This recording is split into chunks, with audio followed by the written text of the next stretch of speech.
Hi friends, तो हमने पहले से क्या किए, लास्ट लेक्चर में दो जो लॉज थे वो लॉज हमने देखे हैं जो कि लेवेजर के थे और प्रोस्ट के थे।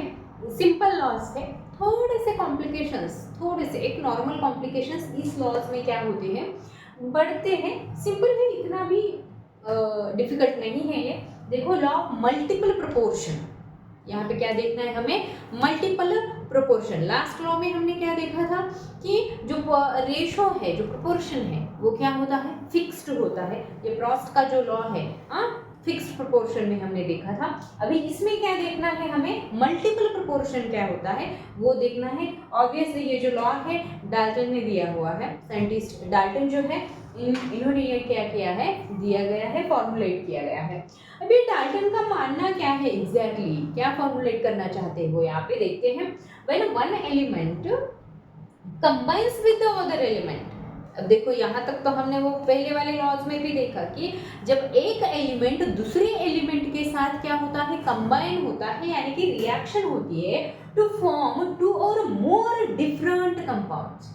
जो लास्ट लॉज हमने देखे उसमें जो कंपाउंड्स फॉर्म हो रहे थे वो सिर्फ एक सिंगल कंपाउंड फॉर्म हो रहा था, लेकिन यहाँ पे देखो क्या बोला गया है, टू और मोर डिफरेंट कंपाउंड्स बोला गया है। इस लॉ के हिसाब से क्या हो रहा है, टू या फिर उससे भी ज्यादा क्या हो रहे हैं, एक ही रिएक्शन के बाद, एक ही रिएक्शन के बाद, मतलब जो जब भी एलिमेंट्स कंबाइन होंगे तो उससे क्या होने वाले, एक नहीं तो दो और दो से ज्यादा कंपाउंड्स क्या होने वाले हैं, फॉर्म होने वाले हैं।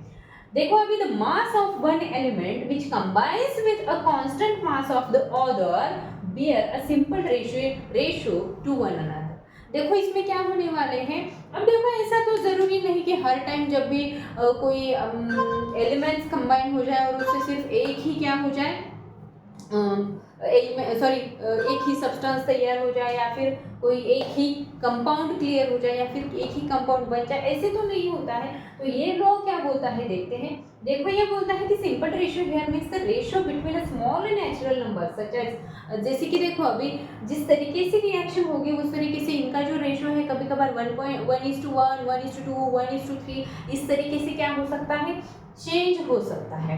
हाँ, अब अगर ये जो रेशियो है, सिंपल रेशियो, ये बाद में बैलेंसिंग में चेंज होगा, ट्रांसफर होगा और उसके बाद उसके बाद ये क्या करता है, ऑक्सीडेशन स्टेट ऑफ एलिमेंट में चला जाता है। उसका एक सिंपल सा एग्जांपल यहाँ पे दिया गया है। फॉर एग्जांपल देखो यहाँ पे, when nitrogen and oxygen combines, जब नाइट्रोजन और ऑक्सीजन कंबाइन होते हैं एंड फॉर्म डिफरेंट ऑक्साइड्स, क्या होता है, नाइट्रोजन और ऑक्सीजन जब क्या होते हैं, कंबाइन होते हैं, तो वो क्या करते हैं, डिफरेंट टाइप ऑफ ऑक्साइड्स क्या करते हैं, फॉर्म करते हैं। अब कौन से ऑक्साइड्स वहाँ पे फॉर्म हो सकते हैं, देखो जैसे कि N2O है, उसके बाद है NO, उसके बाद है NO2, N2O4 है, N2O5 है। यानी कि इसमें जो मास दिया गया है अलग अलग देखा, यहाँ पे क्या कर सकते हैं, हम देख सकते हैं, if mass of one element is fixed then other element bear a simple whole number ratio with each other. आप इस एग्जांपल के तौर पे वो देख सकते हैं। सेम एग्जांपल्स हमने नीचे लिए हैं ताकि आप अच्छे से समझ सके। देखो, N2O, NO और NO2, N2O4 और N2O5, इस तरीके से क्या किया गया है, यहाँ पे रेशियो लिया गया है। देखो, N2 का जो वेट है, मास है, वो कितना है, 28, और ऑक्सीजन का मास कितना है यहाँ पे, 16 है। NO अगर है तो नाइट्रोजन जो है वो, नाइट्रोजन कितना है, 14 है, और ऑक्सीजन का जो वेट है वो कितना है, मास कितना है, 16। N का, नाइट्रोजन का मास यहाँ पे 14 है, तो ऑक्सीजन के टू एटम्स यहाँ पे होने की वजह से क्या हुआ है, यहाँ पे 32 उसका वेट है। N2 नाइट्रोजन के 2 है तो 14 2 28, और यहाँ पे ऑक्सीजन के 4 एटम्स यहाँ पे इस रिएक्शन में क्या किए हैं, इन्वॉल्व किए गए हैं, उसकी वजह से हो गया वो 64।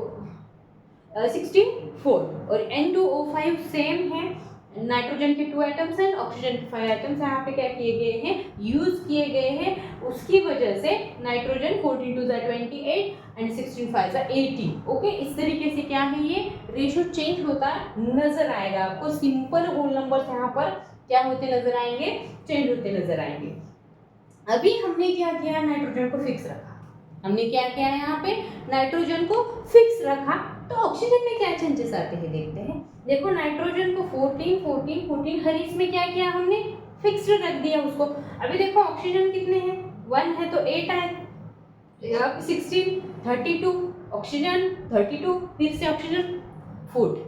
देखा, अभी अगर ये ऑक्सीजन का सिर्फ रेशो हम सेपरेट करते हैं, सिर्फ ऑक्सीजन का अगर रेशो सेपरेट करते हैं तो आप देख सकते हैं 8:16:32:32:40, इस तरीके का रेशो आपको क्या होगा देखने को मिलेगा। सिर्फ सिंप्लीफिकेशन किया जाता है रेशियोज फाइंड आउट करते समय, यहाँ पे कोई भी कॉम्प्लिकेशंस मैथमेटिकल कॉम्प्लिकेशंस नहीं है, सिर्फ सिंप्लीफिकेशन किया जाता है। मीन्स सेम नंबर से क्या किया जाता है, ये जो रेशो दिया गया है उसको क्या किया जाता है, सिंपलेस्ट फॉर्म में लाने की क्या की जाती है, एक थोड़ी सी ट्राई किया जाता है और उसको ऐसे नंबर में लाया जाता है कि जहाँ जिस नंबर को कोई डिवाइड नहीं कर सकता एंड में, ओके, उसी को रेशो बोलते हैं और उसी तरीके से रेशो क्या किया जाता है, सेम नंबर से डिवाइड करके फाइंड आउट किया जाता है। अब 8 जो है यहाँ पे क्या किया, फिर 1 1:2:4:4:5, दैट मीन्स 8 1 जा 8, 8 2 जा 16, 8 4 जा 32, 8 4 जा 32, दिस टाइप ऑफ 8 4 जा 40। इन दिस वे क्या किया जाता है, ये जो रेशो है वो रेशो सिंप्लीफाई करके क्या किया जाता है, स्मॉलेस्ट डिजिट में क्या किया जाता है, कन्वर्ट किया जाता है। अब उसके बाद अगर देखा जाए तो क्या है, this law is not applicable for isotopes. इतना इस पॉइंट में क्या करना है आपको, इस लॉ में इतना याद रखना है कि ये जो लॉ है वो आइसोटोप्स के लिए क्या नहीं है, कंपल्सरी नहीं है। अब सेम लॉ, अभी ये तो हमने यहाँ पे समझ लिया, लेकिन क्या होता है कि बहुत बार ये प्रूफ नहीं हो पाता है, उतना ध्यान में नहीं आता है कि पूरा थ्योरेटिकल जब जाता है तो उसमें उतना प्रूफ नहीं होता है या फिर वो समझ में नहीं आता है। तो इसके ऊपर जो डिपेंड एग्जाम्पल जो है हम क्या करेंगे, पहले तो एक एग्जाम्पल लेंगे और उसी की हेल्प से क्या करते हैं, फिर से ये प्रूफ करने की कोशिश करते हैं। ओके, तो हमें क्या करना है, ये प्रूफ करके देखना है अभी इस एग्जाम्पल की हेल्प से कि क्या सच में ये जो लॉ ऑफ मल्टीपल प्रोपोर्शन है वो क्या करता है, यहाँ पे एक्ट होता है या नहीं। इसकी हेल्प से हम क्या करते हैं, इस एग्जाम्पल की हेल्प से एक बार ट्राई करते हैं, चेक करते हैं, ठीक है। अभी एग्जाम्पल की तरफ ध्यान दो। एग्जाम्पल क्या है, carbon is found to form 2 oxides. अभी यहाँ पे 2 ऑक्साइड्स दिए गए हैं, उसमें कार्बन कितना है, जो फर्स्ट ऑक्साइड है उसमें 42.9 है और सेकेंड जो ऑक्साइड है उसमें 27.3% इतना कार्बन प्रेजेंट है। देखते हैं यहाँ पे सोल्यूशन में, जो फर्स्ट क्या है, फर्स्ट और सेकेंड, इस तरीके से 2 ऑक्साइड्स यहाँ पे क्या किए गए हैं, पाए गए हैं। देखो यहाँ पे 2 ऑक्साइड्स हैं। अब इस 2 ऑक्साइड्स में से कार्बन जो है, ये जो कार्बन है वो कार्बन फर्स्ट ऑक्साइड में कितना है, 42.9% में, कितना है 42.9%, और सेकेंड ऑक्साइड में कितना है 27.3%, इतना क्या है ऑक्साइड प्रेजेंट है। अब देखो हमें क्या करना पड़ेगा, ऑक्सीजन का जो परसेंटेज है वो निकालना है हमें यहाँ पे। ऑक्सीजन का परसेंटेज निकालने के लिए 100% में से अगर कार्बन 42.9% है तो 100% में से आपको क्या करना पड़ेगा, वो माइनस करना पड़ेगा। क्या करना पड़ेगा, माइनस करना पड़ेगा। क्या, कार्बन माइनस करोगे तो आपको ऑब्वियसली जो परसेंटेज बचा हुआ है वो ऑक्सीजन का परसेंटेज मिलने वाला है। क्या होने वाला है, ऑक्सीजन का परसेंटेज मिलने वाला है, तो माइनस करके लेते हैं। हाँ, यहाँ पे 10 9 9 0, okay, 10 minus 9 it is 1 actually, 9 minus 2 it is 7, okay, 9 minus 4 it is 5 and 0 is there, okay. 57.1% में फर्स्ट ऑक्साइड में ऑक्सीजन प्रेजेंट है। वैसे ही सेम हमें सेकेंड ऑक्साइड में ऑक्सीजन कितना प्रेजेंट है वो फाइंड आउट करना है। अब देखो 27.3% में कार्बन प्रेजेंट है, तो हमें क्या करना पड़ेगा, फिर से यहाँ पे जो 27.3 इतना जो कार्बन प्रेजेंट है उसको सब्सट्रैक्ट करने के बाद क्या मिलने वाला है, ऑक्सीजन का परसेंटेज मिलने वाला है। फिर से यहाँ पे इस तरीके से हम सब्सट्रैक्शन करते हैं। 10 minus 3 यहाँ पे आएगा 7, 9 minus 7 again 2 is here, and then 9 minus 2 it is 7 and 0 as it is, that means 72.7% इतना क्या है, ऑक्सीजन यहाँ पे पाया गया है। कितना है, 72.7%। अब देखो इसका प्रोपोर्शन, इसका रेशो देखना पड़ेगा। कार्बन का ऑक्सीजन के साथ जो रेशो है वो रेशो क्या करना पड़ेगा, हमको चेक करना पड़ेगा। अब फर्स्ट जो ऑक्साइड है, ये जो फर्स्ट ऑक्साइड है, ये फर्स्ट ऑक्साइड का रेशो कितना आता है वो पहले हमको क्या करना पड़ेगा, देखना पड़ेगा। यानी कि हमें क्या करना है, कार्बन अपॉन कार्बन का जो फर्स्ट ऑक्साइड में जो परसेंटेज है वो परसेंटेज, फिर उसके बाद ऑक्सीजन का जो परसेंटेज है, ऑक्सीजन का जो परसेंटेज है वो लिखना पड़ेगा। अब देखो कार्बन का परसेंटेज कितना है, 42.9, इतना कार्बन का परसेंटेज है, और ऑक्सीजन का परसेंटेज कितना है, हमने अभी निकाला 57.1%, इतना है। अगर आप इसकी अच्छे से डिवीजन करते हैं, कैलकुलेशन बहुत ज़्यादा बढ़ता है, उसकी वजह से मैं डायरेक्टली लिखती हूँ इसका, ओके। इसका अगर आप कैलकुलेशन करते हैं यानी कि डिवीजन करते हैं तो उसका आंसर क्या आने वाला है, 0.751, इतना परसेंटेज क्या होने वाला है, उसका आंसर आने वाला है। अब सेम कैलकुलेशंस हमें क्या करने हैं, सेकेंड ऑक्साइड के साथ करने हैं, ठीक है।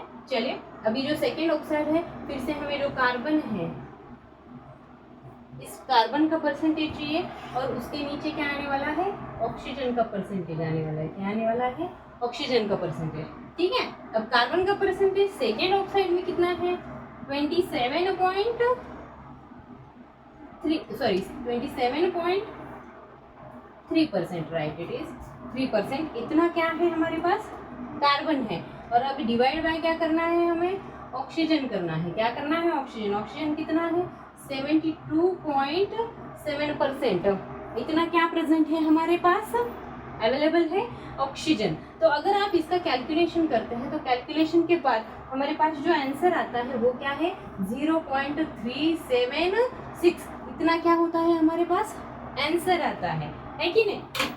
अगर आप इसको कैलकुलेट करते हैं, देखो अभी इसका कैलकुलेशन के बाद ये आंसर आया, और जो सेकेंड ऑक्साइड है इसका हमारे पास ये आंसर आया। अगर आप स्टेप 3 करते हैं, अब क्या करते हैं, स्टेप 3 करते हैं, तो देखो हमारा जो फर्स्ट आंसर आया था वो है 0.751। अगर इसका रेशो आप क्या करते हैं, 0 जो सेकेंड ऑक्साइड में का जो पोर्शन था, जो रेशो है उसका जो आंसर है उसके साथ अगर आप कंपेयर करते हैं और इसको अच्छे से डिवीजन करते हैं, इसका अगर रेशो निकालते हैं, रेशो निकालते समय क्या करना पड़ता है, 0.751 अपॉन 0.376, तो इसका रेशो क्या आने वाला है, इसका रेशो आने वाला है 2/1।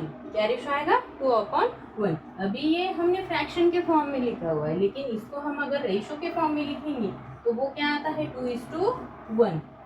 क्या यहाँ पे ये प्रोपोर्शन सेम दिखा आपको, नहीं, ये मल्टीपल प्रोपोर्शन, वही ये जो आंसर है यही प्रूफ करता है, ये जो आंसर है यही प्रूफ करता है कि ये कौन सा रूल है, ये कौन सा लॉ है, मल्टीपल प्रोपोर्शन का लॉ है। यानी कि यहाँ पे 2 क्या थे हमारे पास, ऑक्साइड्स थे, ये कैलकुलेशन के बाद तो इतना प्रूफ हो जाता है कि क्या, एक मल्टीपल प्रोपोर्शन का एग्जाम्पल पाया गया है। Thank you.